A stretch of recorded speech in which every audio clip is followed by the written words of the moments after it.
નમસ્તે, અમદાવાદના હવામાન કેન્દ્રના દૈનિક હવામાન અહેવાલમાં આપનું સ્વાગત છે. ચાલો ગુજરાત રાજ્યના મુખ્ય હવામાન વિશે સંક્ષેપમાં ચર્ચા કરીએ. છેલ્લા 24 કલાક દરમિયાન સમગ્ર પ્રદેશમાં હવામાન શુષ્ક રહ્યું.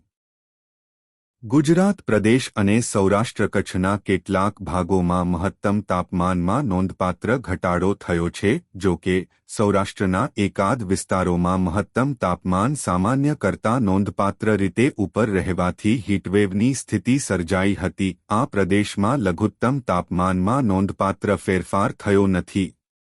રાજકોટમાં સૌથી વધુ મહત્તમ તાપમાન 40.6 ડિગ્રી સેલ્સિયસ નોંધાયું હતું, જ્યારે નલિયામાં સૌથી ઓછું 16.4 ડિગ્રી સેલ્સિયસ તાપમાન નોંધાયું હતું. હાલની હવામાનની પરિસ્થિતિ મુજબ 17 માર્ચ સુધી રાજ્યમાં હવામાન સામાન્ય રીતે શુષ્ક રહેવાની ધારણા છે.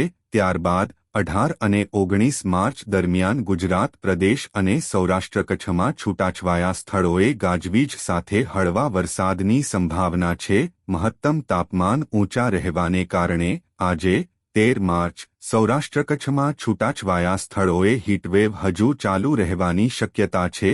13 માર્ચ દરમિયાન ગુજરાત પ્રદેશ અને સૌરાષ્ટ્ર કચ્છના દરિયાકાંઠાના વિસ્તારોમાં ગરમ અને ભેજવાળું હવામાન રહેવાની શક્યતા છે. આગામી 3 દિવસ દરમિયાન મહત્તમ તાપમાનમાં ધીમે ધીમે 2 થી 4 ડિગ્રી સેલ્સિયસનો ઘટાડો થશે. તેથી આવતીકાલથી રાજ્યમાં હીટવેવની શક્યતા ઓછી છે. પ્રદર્શિત નકશામાં જિલ્લાવાર ચેતવણીઓ દર્શાવવામાં આવી છે. સહુને વિનંતી છે કે સૂર્યપ્રકાશ અથવા વધુ પડતી ગરમીના સંપર્કમાં ન રહે. પુષ્કળ પાણી અને જ્યુસ પીવો.